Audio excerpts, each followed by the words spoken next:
নির্বাচনকে সামনে রেখে রাজধানী সহ দেশের বিভিন্ন এলাকায় পেশাদার শুটারদের একের পর এক খুনের ঘটনায় জনমনে আতঙ্ক সৃষ্টি হয়েছে।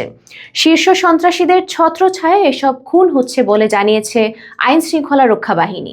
একাধিক জরুরি বৈঠক হলেও পরিস্থিতি তেমন উন্নতি হয়নি।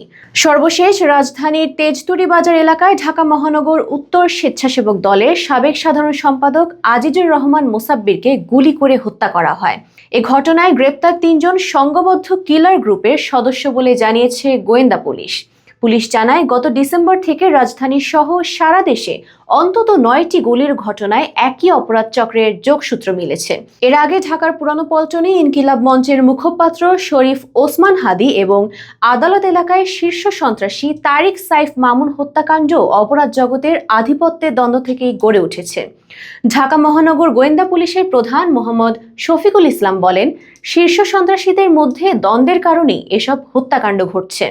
পুলিশ সূত্র জানায়, সরকার পরিবর্তনের পর জামিনে মুক্ত কয়েকজন শীর্ষ সন্ত্রাসী দেশ ও দেশের বাইরে থেকে অপরাধ জগৎ নিয়ন্ত্রণ করছে। স্বরাষ্ট্র মন্ত্রণালয় জানায়, পরিস্থিতি পর্যবেক্ষণ করা হচ্ছে, তবে গোয়েন্দা প্রতিবেদনে সতর্ক করা হয়েছে নির্বাচন ঘিরে অপরাধ চক্রকে ভাড়াটে পেশি শক্তি হিসেবে ব্যবহারের চেষ্টা চলছে।